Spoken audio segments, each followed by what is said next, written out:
Jésus-Christ, a-t-il été réellement crucifié? C'est le point que nous avons tous abordé. Bienvenue à tous, Ismaël aussi.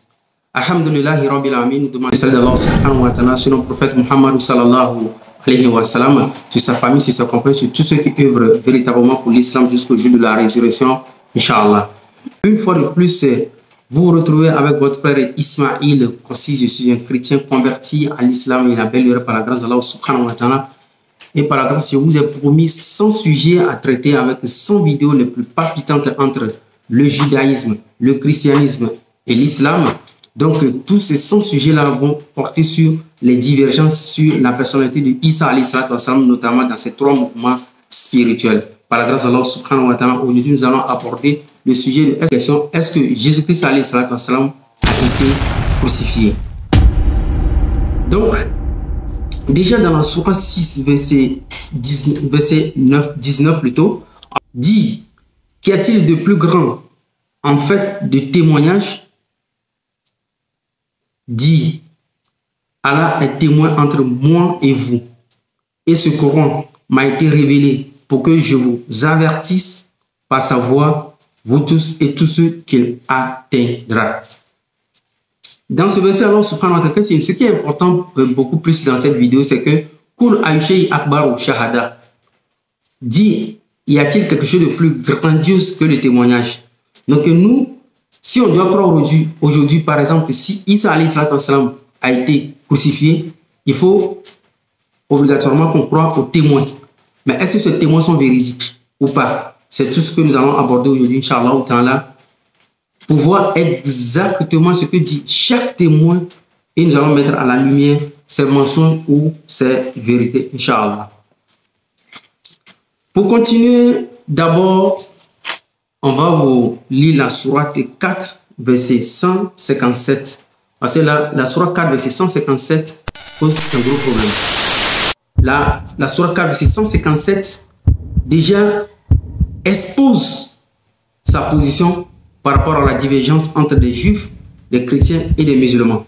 Donc nous ici, nous allons seulement lire la sourate 4, verset 157, ce que nous dit le Coran, ce dont pourquoi on a telle position par rapport à ce fait, à cette péricope, Inch'Allah ta'ala. Sourate 4, verset 150, qu'est-ce que Allah subhanahu wa ta'ala dit? Et à cause de leurs paroles, nous avons vraiment tué le Christ, Jésus, fils de Marie, le messager d'Allah. Or, ils ne l'ont ni tué, ni crucifié, mais ce n'était qu'un faux semblant. Alors, subhanahu wa ta'ala, dans ce verset, il nous dit clairement que les Juifs disent qu'ils ont tué Jésus, alayhi salatu wassalam. Les chrétiens ont repris après. Mais le Coran, Allah subhanahu wa ta'ala nous dit quoi? Et ils ne l'ont ni tué, ni crucifié. Bon, par ce verset, tout musulman qui lit le Coran, qui croit au Coran, croit fermement que Isa alayhi salatu wassalam, Jésus-Christ alayhi salatu wassalam, n'a pas été crucifié par ce verset. Mais d'où vient maintenant après ce verset des dires? Parce que je ne dirais pas des divergences, mais des dires. C'est-à-dire, chacun s'est levé après pour dire non, je prends telle position, je lis le texte comme ça, le texte veut dire cela, le texte veut dire cela. Donc nous, aujourd'hui, par la grâce d'Allah subhanahu wa ta'ala, on va lire le texte exactement mot pour mot et voir ce que dit chaque phrase, Inch'Allah, chaque mot, Inch'Allah. Dans le Coran, ou bien le texte coranique, c'est un texte qu'Allah subhanahu wa ta'ala dit: Bismillahirrahmanirrahim, fa'inama yasarnahu bilisanik, qu'il a facilité dans sa langue. Donc pour comprendre le texte original, il faut bien lire dans sa langue. Et ça, c'est normal pour tous sortes de textes. Pour bien comprendre un texte, il faut lire le texte dans la langue originale. Mais quand vous lisez les traductions, ce sont des versions des gens, des explications, des capacités des gens, intellectuels comme exégétiques et autres. Donc nous, on va repartir à la source dans le texte original et lire exactement ce qu'Allah subhanahu wa ta'ala a dit. Pour ceux qui pensent que Isa alayhi salatu wassalam a été crucifié et ils veulent faire une lecture fausse, erronée de nos Coran, on va lire tout à l'heure, Inch'Allah ta'ala. Bismillahirrahmanirrahim. Wa qawlihim inna qatalna masiha Isa ibn Maryam.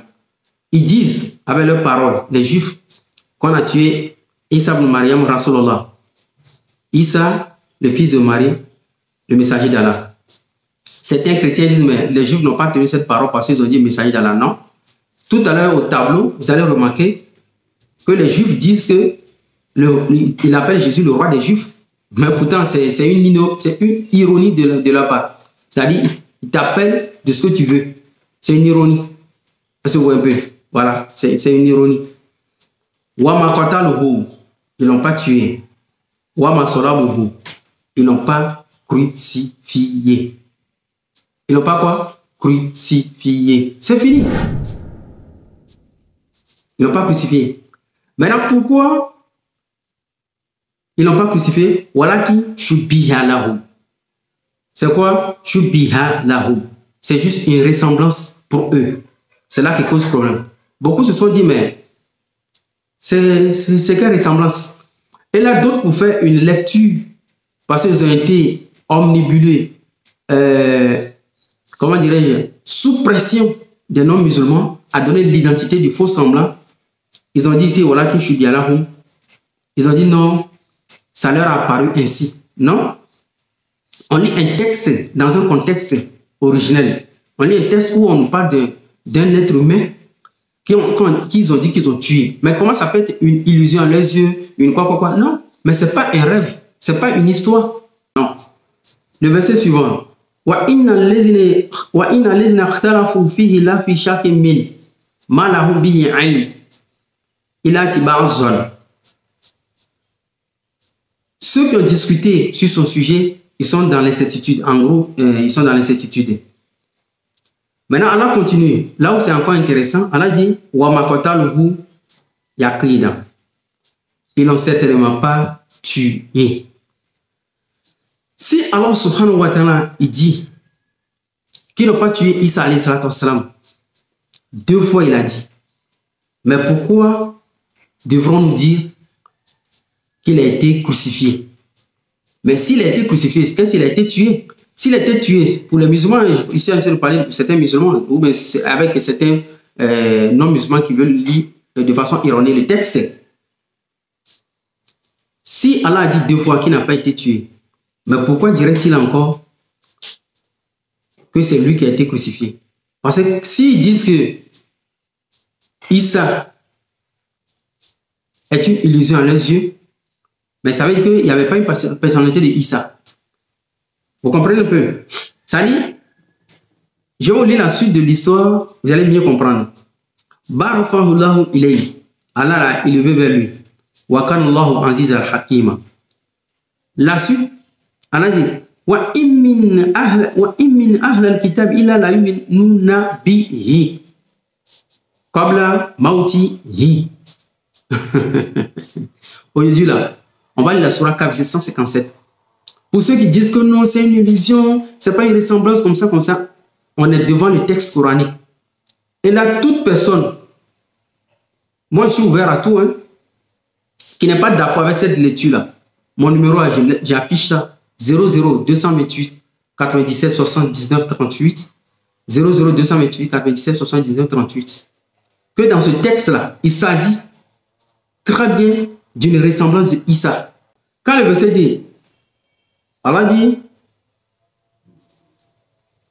au verset 159, il n'y aura personne parmi les gens du livre qui n'aura pas foi en lui avant sa mort. Donc d'autres disent là que non, Isa va revenir, et c'est quand les gens, les juifs, les gens, les Ahl al-Kitab, les gens du livre, eux tous vont croire en lui avant qu'il ne meure. Mais qui a dit le retour de Isa ici? Personne n'a dit, Allah n'a pas parlé d'un retour de Isa ici, non. Il a dit, wa min ahl al-kitab, parce que je dis, si c'est l'arabe là, c'est mieux. Il n'y aura personne parmi les gens du livre. Quand on dit les gens du livre là, ça veut dire qui? Ça veut dire les chrétiens et les juifs.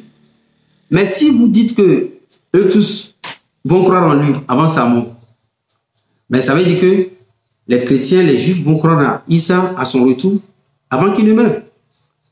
Mais est-ce que, même actuellement, même si Isa vient, il va falloir qu'il débatte avec des juifs en Israël, en Amérique, partout. Parce qu'actuellement, là où nous sommes, il ne va même pas pouvoir atteindre certains confins de la terre avant qu'il ne meure. Mais est-ce que ces derniers vont croire en lui? Parce qu'ils font partie des Ahl al-Kitab, les gens du livre. Mais juste actuellement, chez moi au Togo ici, les gens ne connaissent pas celui qu'on appelle Mohammed. Ils connaissent des Aoussa. Ils connaissent même pas, certains ne connaissent même pas l'islam. Mais dire que tous ceux-là vont croire en Issa avant sa mort, c'est ironique. C'est ironique. Donc, non, non, c'est une généralité. Non, non, non, non, non, non. Quand tu dis, Allah dit, wa immin ahl al-kitab, wa immin ahl al-kitab. Si Allah dit personne, ça veut dire que personne. Parce qu'il ne faut pas avoir dit personne, non, il peut y avoir une exception de 2 personnes, ils sont un peu éloignés de lui comme ça. Jamais. Parce qu'Allah n'a jamais dit ça d'un message. Il y a le seul peuple qu'Allah a dit que c'est le seul peuple qui a cru en sa totalité, c'est la population de Yunus alayhi salam. Et c'est un verset coranique. Toute la population a cru en lui. Et ça, c'est une population. Mais si on parle d'Issa qui va venir convaincre tous les gens du livre dans le monde entier, mais on parle des 5 continents. Mais il ne peut pas parcourir les 5 continents avant de mourir. Et s'il n'arrive pas à parcourir les 5 continents, il faut qu'il prouve que c'est lui. Par quel test? Par quoi? Par miracle? Par quoi? On dit il y a beaucoup de miracles. On dit il y a beaucoup de Jésus qu'on voit, on ne croit pas en lui. Mais quand lui sera là, pourquoi est-ce qu'on va croire en lui? Des musulmans comme des chrétiens qui font cette lecture-là, c'est une lecture erronée. C'est une lecture falsifiée. C'est un gauchissement. C'est à cause de ça que j'ai donné mon numéro. Parce qu'il faut respecter le texte coranique. Maintenant, je vais vous lire le texte proprement, vous allez voir. Parce que vers en arabe. Wa immin ahl kitabi. Il n'y a personne parmi les gens du livre. Il a la yuminuna bihi. Hi ici s'adresse à qui? Le faux semblant. Oui. Pourquoi? Il y a exactement eu un faux semblant. Parce que les juifs ont dit quoi? On a tué. Donc si les juifs disent qu'on a tué, ça veut pas dire qu'ils ont une illusion. C'est un fait. C'est un fait. C'est un fait. Maintenant, là, si Allah dit que c'est une ressemblance, ça veut dire que non, c'est quelqu'un qui ressemblait à Issa. C'est quelqu'un qui ressemblait à Issa. Ce dernier-là, ce dernier-là, ce faux semblant, ceux qui demandent l'identité de faux semblant, vous dire vous êtes là. Prenez ta vous allez vous asseoir. Et ça ne vous suffit pas là. Bon, mon numéro est celle-là. On a trop joué avec les textes coraniques. Ceux qui ont dit que ce n'est pas faux semblant là, ils n'ont qu'à s'asseoir. C'est un faux semblant. Pourquoi? Wa imin ahlal kitabi, parmi les gens du livre, il a la yuminuna, il n'y aura personne qui ne croira. La yuminuna bihi. Hi là, hi là pas de lui. Croire en lui, Kobla, avant Mauti hi. Avant sa mort. Le texte pas tout de hi, le il, le celui-là. Donc, quand on a dit par exemple, le hi là, fait ressembler, voilà qui shubiha, shubihi. C'est ça ressemblant qui est Mauti hi. C'est ça ressemblance qui va mourir. Vous jouez le Coran.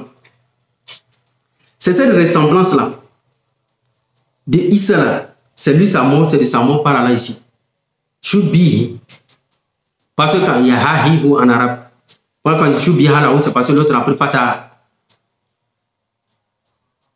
Ouais.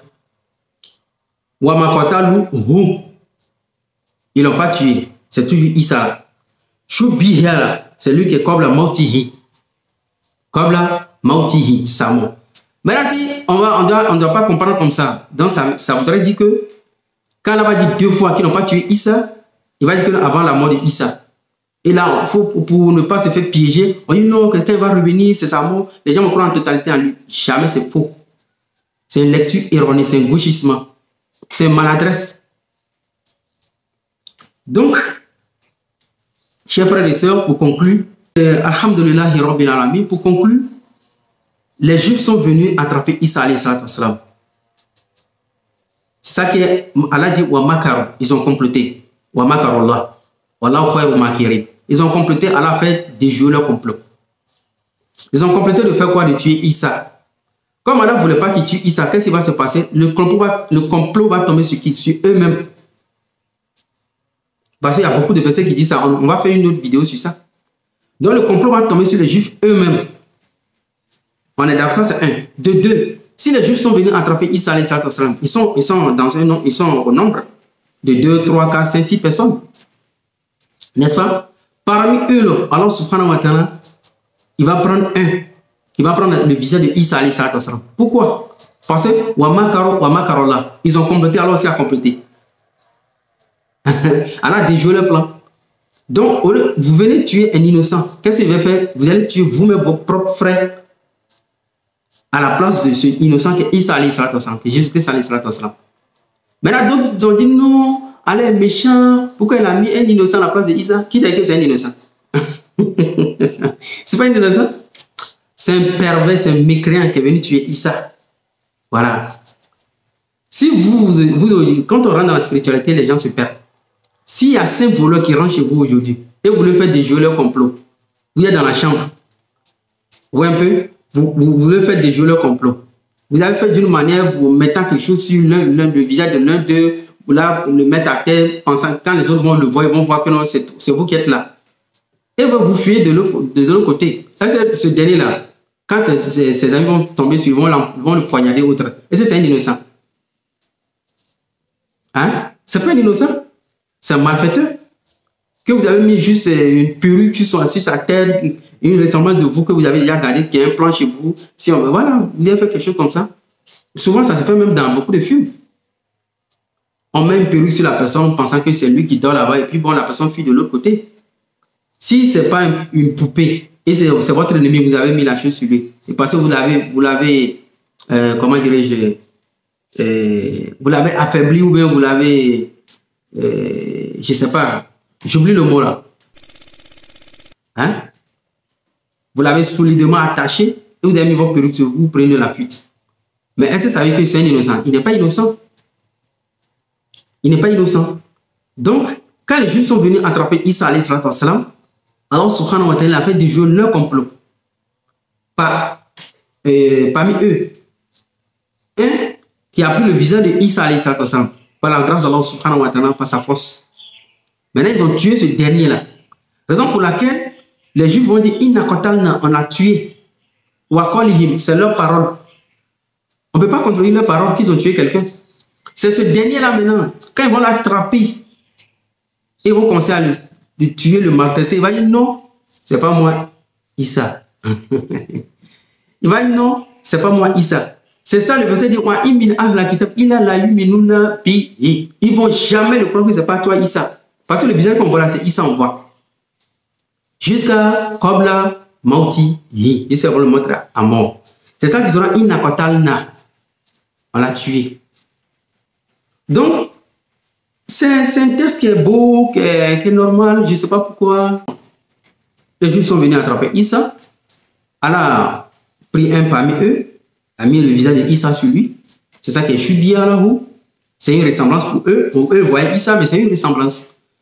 Pour ceux qui vont traduire, non, c'est une illusion à leurs yeux, comme ça, comme illusion de quoi?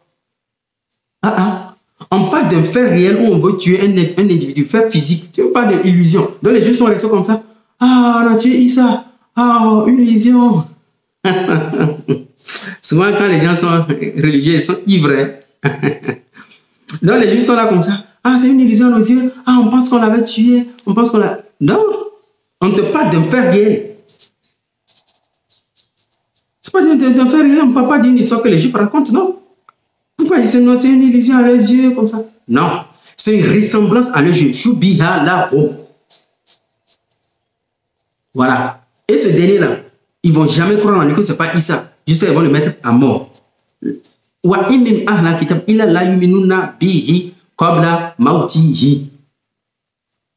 C'est tout.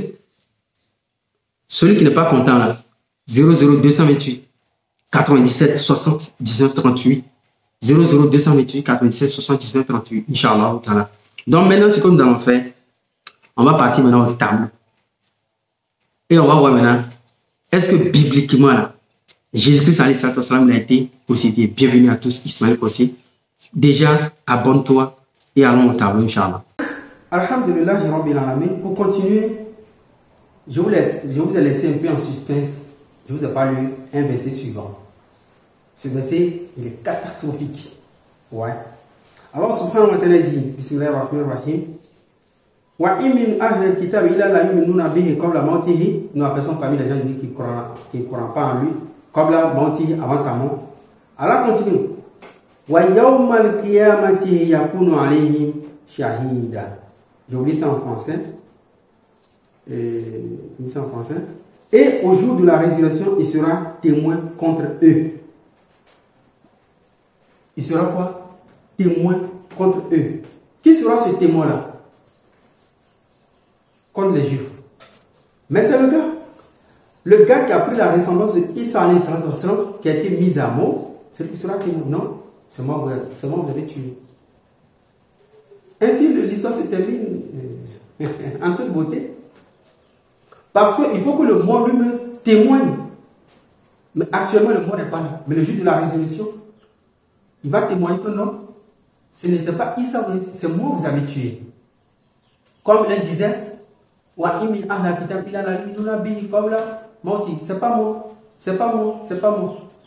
Ils ne vont pas croire en lui dans la vie réelle. Après la mort, la résurrection, au jour du jugement dernier, il va témoigner contre eux, Inch'Allah. Donc c'est comme ça qu'il faut comprendre le Coran. Ici, on revient au tableau, selon la Bible. Qui sont les témoins oculaires? Alors, subhanahu wa ta'ala, il dit, Bismillahirrahmanirrahim, surah 6, verset 19. Dit, il y a quelque chose de plus grandiose que les témoignages, c'est-à-dire le témoignage regorge beaucoup plus d'importance. Quand on a un fait, il faut des témoignages. Donc, pour croire aujourd'hui que Issa, Jésus-Christ a été crucifié, il faut qu'il ait des témoins. Il faut que les témoins rapportent des faits bien vérifiés, qui sont authentiques. Dans les faits, nous allons vous donner quelques outils. Nous allons examiner, comment dirais-je, avec beaucoup plus d'ardeur. On va prendre ça avec une loupe pour voir ce qu'ils ont dit est vrai. Inch'Allah. D'abord par Matthieu 25, verset 37. Qu'est-ce qu'il dit? Ils disent que en haut, où Jésus-Christ a été crucifié, ils disent là qu'il y a un écriteau qui a été fait par Pilate. Donc sur cet écriteau, il a écrit une seule phrase. C'est-à-dire une phrase qui est écrite sur une enseigne. Vous lisez et en même temps vous traduisez. Soit vous lisez et en même temps vous écrivez ce qui est mentionné sur le tableau ou bien sur l'enseigne. Mais vous allez voir maintenant 4 témoins face à ça. Juste on lit une écriture et puis on rapporte. On lit une écriture et on rapporte. Mais eux n'étaient pas censés traduire l'écriture, non. Ils sont censés réécrire tout simplement ce que le gars il a écrit. Donc on va voir si vraiment il y a eu des témoins, si vraiment ils ont rapporté des faits. Matthieu 27, verset 37, il a dit, celui-ci est Jésus, le roi des Juifs. Ça c'est Matthieu 27, verset 37. Maintenant Marc 15, verset 26, lui dit, le roi des Juifs. Marc a omis celui-ci, Jésus, Jésus là. Marc, lui, l'a omis ça. Qui est Marc? Marc, c'est un disciple de Paul. Imaginez un disciple de Paul qui vient contredire un soi-disant disciple de Jésus, qui est Matthieu. Alors que Marc, ici, qui est disciple de Paul, n'a jamais vu Jésus. Et dans l'histoire, Paul a écrit avant Marc. Paul a écrit avant Matthieu. Mais pourquoi ce Paul il écrit sur Jésus avant les prétendus témoins? Ça, c'est un gros problème. On laisse de côté. En Luc 23, verset 38, qu'est-ce que lui dit? Celui-ci est le roi des Juifs. Luc reprend ce que Matthieu, lui, l'a écrit. Exactement.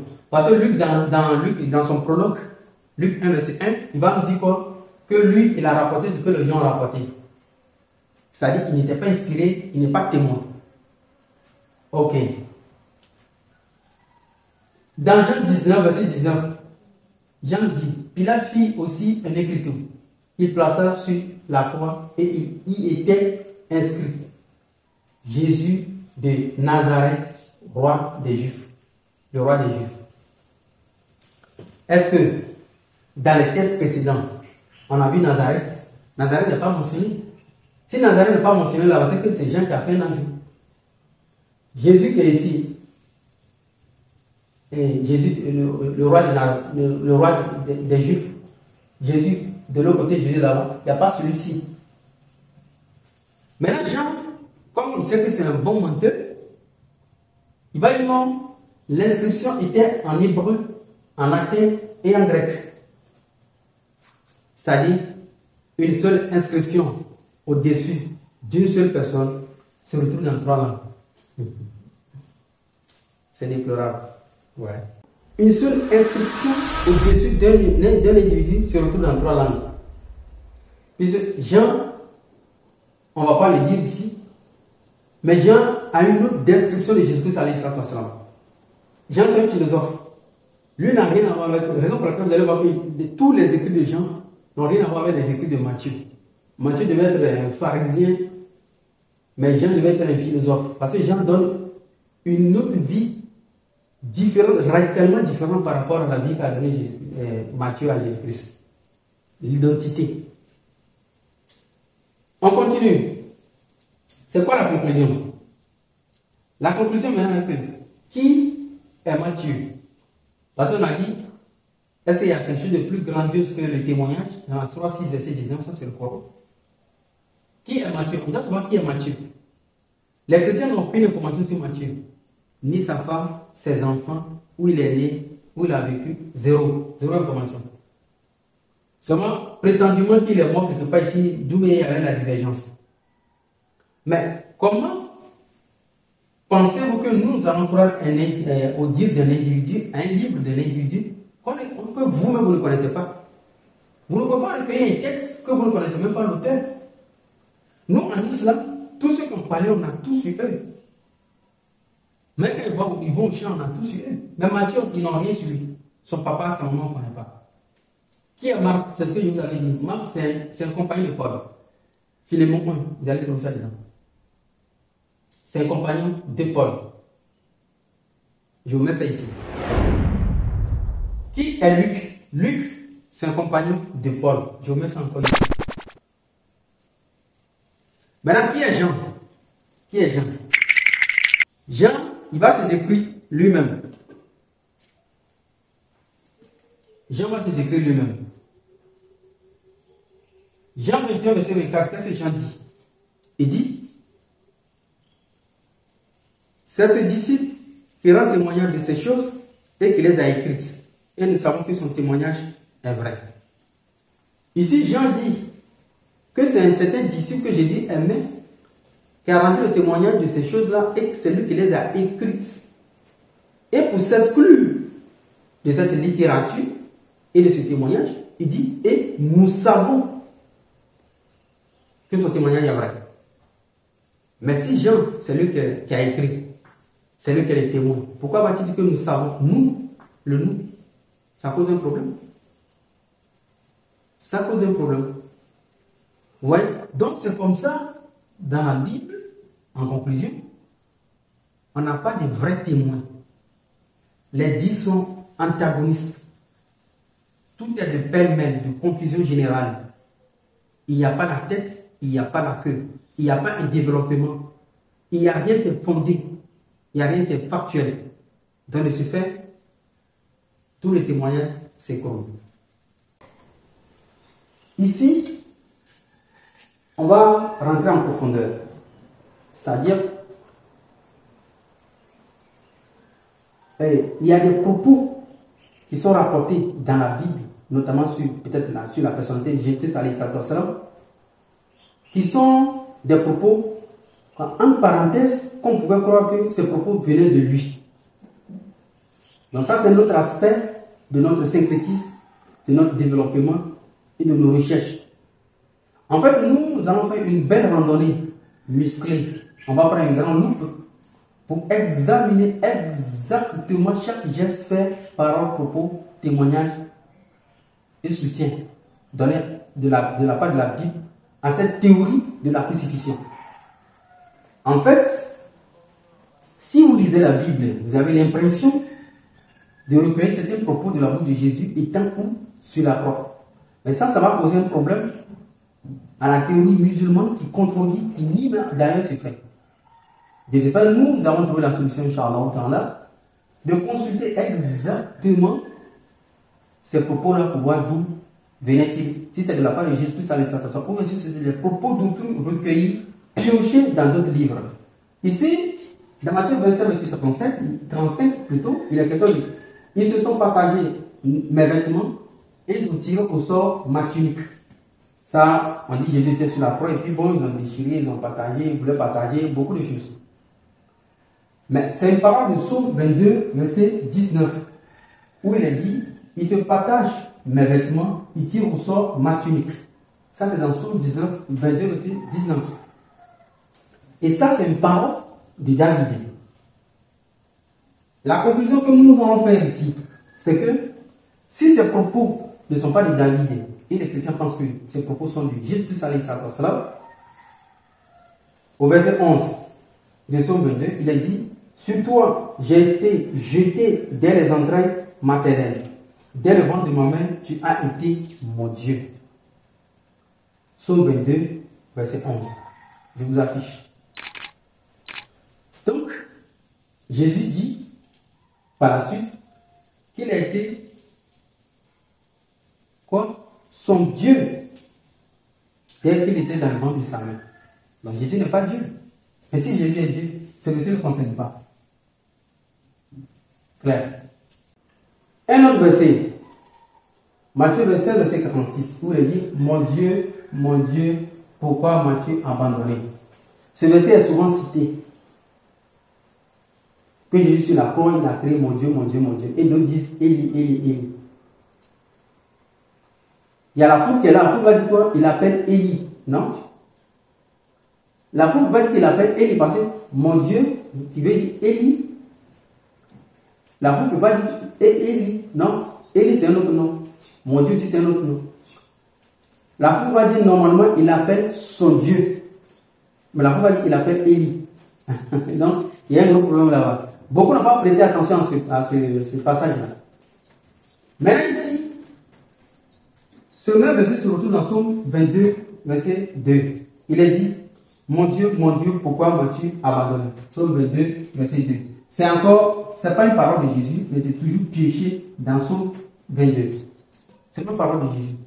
Donc, prends cette parole pour en faire une théorie sur la personnalité de Jésus-Christ, c'est faux, archi faux. Elle est infondée. Elle est infondée. Jésus n'a jamais été sur la croix, ni au secours de Dieu sur la croix. C'est juste une parole lui attribuant ces clés-là. On continue. Matthieu 27, verset 52. Il est question de les morts sont ressuscités, ils sont entrés dans la vie après la résurrection, après leur résurrection, après la résurrection de Jésus, ainsi de suite, ainsi de suite. Maintenant, on pose une question ici. Où sont ces ressuscités?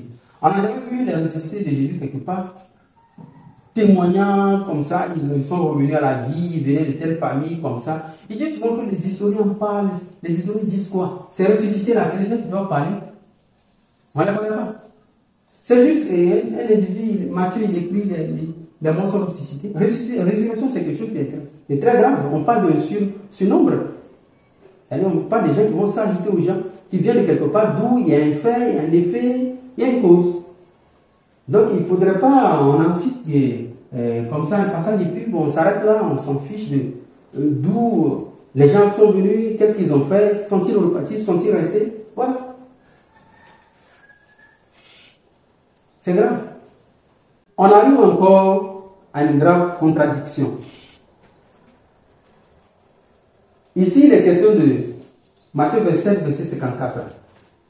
Il est question d'un officier romain plutôt, qui était là, qui regardait Jésus sur la croix, et il a dit une phrase. Donc souvent quand on cite des gens de témoins, l'officier était là, il a vu Jésus sur la croix, l'officier romain, donc on a l'impression que c'est pourtant c'est des individus virtuels. Ce que nous avions énoncé tout à l'heure par rapport à un faux qui était sur la croix, il n'y a aucun lien entre ce faux qui était sur la croix, qui connaissait les versets de David, tout ça, non. Maintenant, l'officier, là, qu'est-ce qu'il a dit? Il a dit qu'il était vraiment le Fils de Dieu. Ça, c'est Matthieu 27, verset 54. Quand on va consulter Marc, qu'est-ce qu'il va dire? Marc 15, verset 39, il va dire cet homme était vraiment le Fils de Dieu. Il y a homme ici. Le mot homme, c'est un mot. Si ça ne se trouve pas dans le texte original, lui, il met ce mot pourquoi? Est-ce que vous voyez un peu? Voilà. Ici, on ne parle pas de la tradition, pas des gens qui ont rapporté. Par exemple, le monsieur qui a parlé, c'est un monsieur qui a parlé. S'il a dit cet homme, c'est vraiment un fils de Dieu. S'il lui dit il était un fils de Dieu, non. Homme, il, c'est pas la même chose. C'est des mots. Par exemple, quand je vous avais lu le Coran tout à l'heure, je vous lisais même lettre par lettre. Quand je dis moti hi, je ne parle pas de hi, d'où vient le mot hi? Quand là je parle him, c'est leur propos. Est-ce que vous voyez un peu? Ici, on va dans Luc 23, verset 47 encore, où l'officier là-bas dit réellement, cet homme était juste. Lui il dit réellement, cet homme était juste. Qui dit quoi? Qui dit mieux? Ici, cette Bible, je mets ça là. Alliance, oui, ici. Alliance biblique universelle. Dans Luc 23, verset 47, toujours à propos de ce officier romain, qu'est-ce qu'il dit? Certainement, cet homme était innocent. Certainement, cet homme était innocent. Selon l'Alliance biblique universelle, eux ne connaissent pas le mot Fils de Dieu. Ils ne connaissent pas. Ils ne connaissent pas le mot il était juste. Non, il était tout simplement innocent. C'est-à-dire, chacun pouvait dire tout ce qu'il voulait. Donc, si chacun pouvait dire tout ce qu'il voulait, ça veut dire qu'il n'y avait pas un texte auquel tout le monde se référait. Il n'y avait pas d'élément tout. Donc, sachez une fois de plus que si on raconte certains propos de Jésus dans la Bible, ce ne sont pas ces propos. Ce sont des propos recueillis pour soutenir la thèse. On continue, toujours pour décrypter la façon dont tout a été occulté. En fait, tout a été occulté. On a pris des passages ici, on a réfléchi un peu. Il faut qu'il y ait la confirmation du passage dans l'Ancien Testament. Ici, il faut positionner certaines personnalités un peu importantes, ainsi de suite, pour bien faire le cocktail. Mais ils se sont trompés. Marc 15, verset 28, il a dit, il a été mis au nom des malfaiteurs. Là, on parle de deux personnes qui étaient, un à droite, l'autre à gauche. On parle de deux malfaiteurs. Donc, ce verset de Ésaïe 53, verset 12, justifie cela. Chers frères et sœurs. Ésaïe 53, verset 2, il y a un verset qui dit qu'il a été compté parmi les coupables. Ils ont dit les malfaiteurs. En fait, on peut leur accorder le bénéfice de doute. Bon, Ésaïe 53. Explication. Le texte d'Ésaïe 53, c'est un texte prophétique. Mais un texte prophétique n'est jamais dans le temps passé composé. Non. C'est toujours dans le temps futur. Parce que la prophétie, met sa définition, parle de quelque chose à venir. Or, Ésaïe a vécu plus de moins de 800 ans avant Jésus. Donc du coup, Ésaïe ne peut pas parler dans le passé pour une prophétie. C'est impossible. C'est impossible. Ça, appelez-moi 00 228 97 79 38 pour me prouver qu'il y a un test du passé qui est d'une prophétie. Ça n'existe pas. Ça n'existe pas. Oui. Quand quelqu'un annonce quelque chose, c'est que ça va venir. Pas. Tout le test est passé composé. Qui a cru ce qui nous est arrivé? Qui a cru? C'est toujours passé composé. Le test d'Ésaïe commence par qui a cru à ce qui nous est arrivé. Le test ne peut pas être au passé composé. Ça veut dire toujours dans le futur. C'est comme ça. Vous avez dit peut-être qu'il y a un test dans Ésaïe qui a parlé dans le présent. L'Esprit du Seigneur est sur moi, il m'a envoyé, m'a oint. Oui. Pourquoi est-ce que c'est un test d'une prophétie récitée par Jésus-Christ dans Luc 4, verset 16? Mais pourquoi est-ce que c'est dans le présent, il m'a oint, ainsi de suite? Oui, mais c'est normal. Parce que le texte d'Ésaïe doit être lu par le prophète lui-même en question dans son temps devant les Juifs. Parce que Jésus est venu dans Luc 4, verset 16, il a pris le livre et il a commencé à lire. Ça, c'est le propos de Jésus rapporté par Ésaïe. C'est-à-dire, la personne de Jésus-Christ doit venir lire ça. Et il est venu lire. Donc, sa lecture était au présent. Mais pourquoi sa lecture était au présent? Dieu ne voulait pas que ça venait de lui. Dieu voulait que les Juifs le lisaient, ou bien la lisaient plutôt, à l'époque.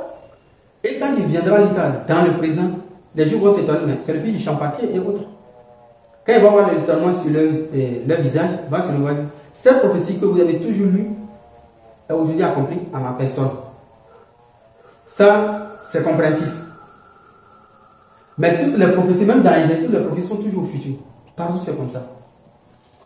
Du coup, Ésaïe 53, pour nous, notre conclusion, peut-être que vous allez nous contredire, Inch'Allah, c'est un texte écrit qui a été inclus dans le texte d'Ésaïe. Là, les gens vont dire, mais ce que tu dis, c'est grave, hein, ce que Ésaïe a écrit plus de 800 ans avant Jésus-Christ. Non. Le texte d'Ésaïe, c'est un texte, tous les textes de la Bible ont été retouchés. Tout. Si vous ne croyez pas, dans Ésaïe 37, verset 1, 2 Rois 19, verset 1, dites-nous pourquoi sur le texte là, je vous mets un ici, je vous mets un ici. Dites-nous pourquoi ce texte se ressemble mot pour mot, virgule pour virgule, point pour point. Pourquoi? Pourtant, les rois n'ont pas vécu au même temps d'Ésaïe, Ésaïe n'a pas vécu au même temps avec les rois. Donc, les deux ne peuvent pas avoir un texte mot pour mot, point pour point, virgule pour virgule. C'est impossible. Soit Ésaïe rapporte le fait dans son style littéraire, soit le roi rapporte le fait dans le style littéraire. Voilà. C'est un rapport. Mais ça peut être lettre pour lettre, mot pour mot, point pour point, virgule pour virgule. C'est impossible. Donc, soit le texte d'Ésaïe a pioché ce chapitre dans 2 Rois, soit 2 Rois a pioché ce texte dans Ésaïe, soit ceux qui ont compilé la Bible, ils en ont fait ce qu'ils ont voulu.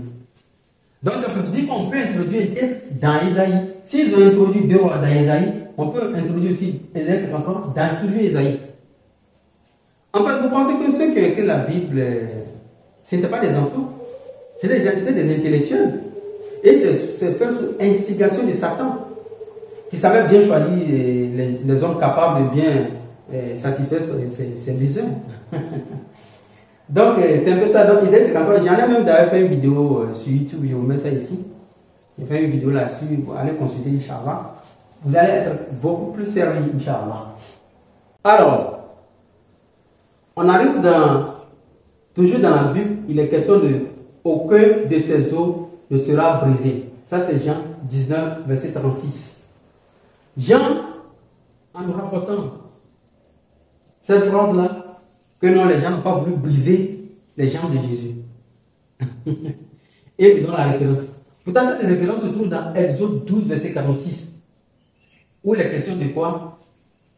Je vous lis 46. D'abord, il faut repartir au verset 43.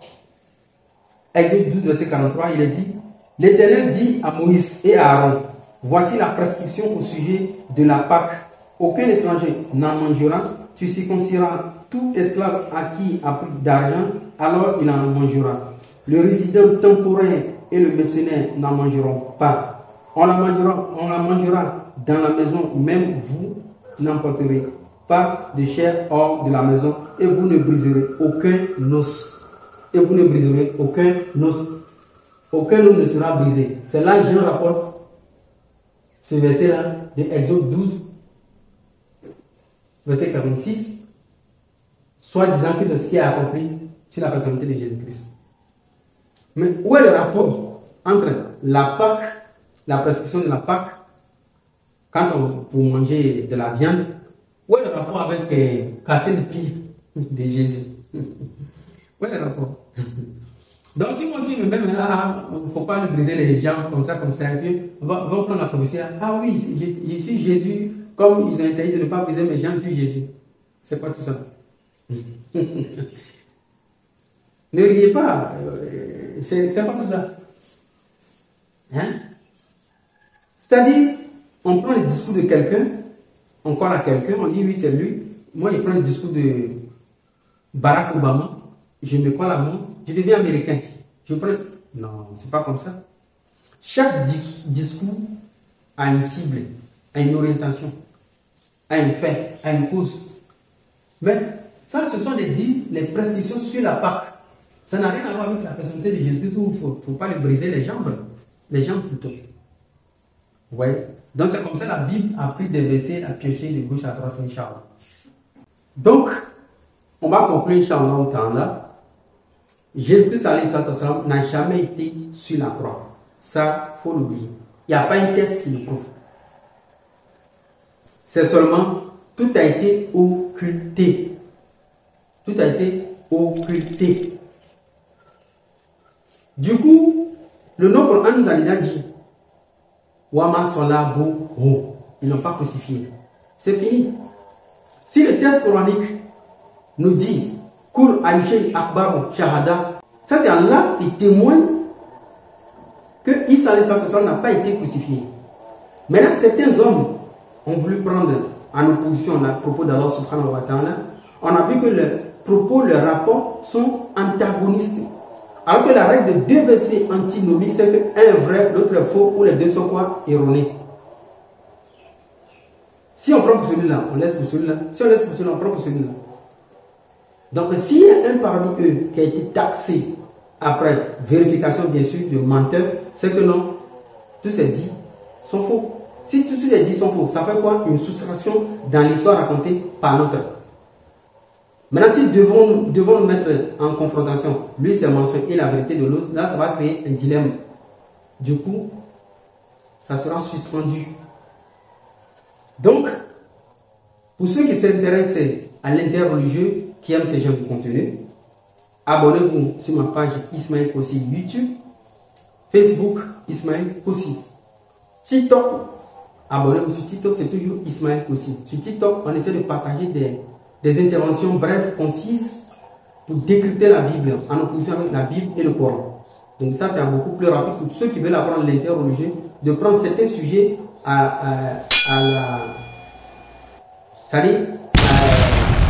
les sujets qui sont très vite traités par la Bible et puis le Coran, c'est-à-dire radicalement sur des points, quoi. Voilà, c'est en fait c'est ça. Ça c'est sur TikTok, Inch'Allah. Donc abonnez-vous partout. On a 95 vidéos encore à vous envoyer, Inch'Allah. Et je pense que ça vous fait plaisir, Inch'Allah. Salam alaikum wa rahmatullahi wa barakatuh.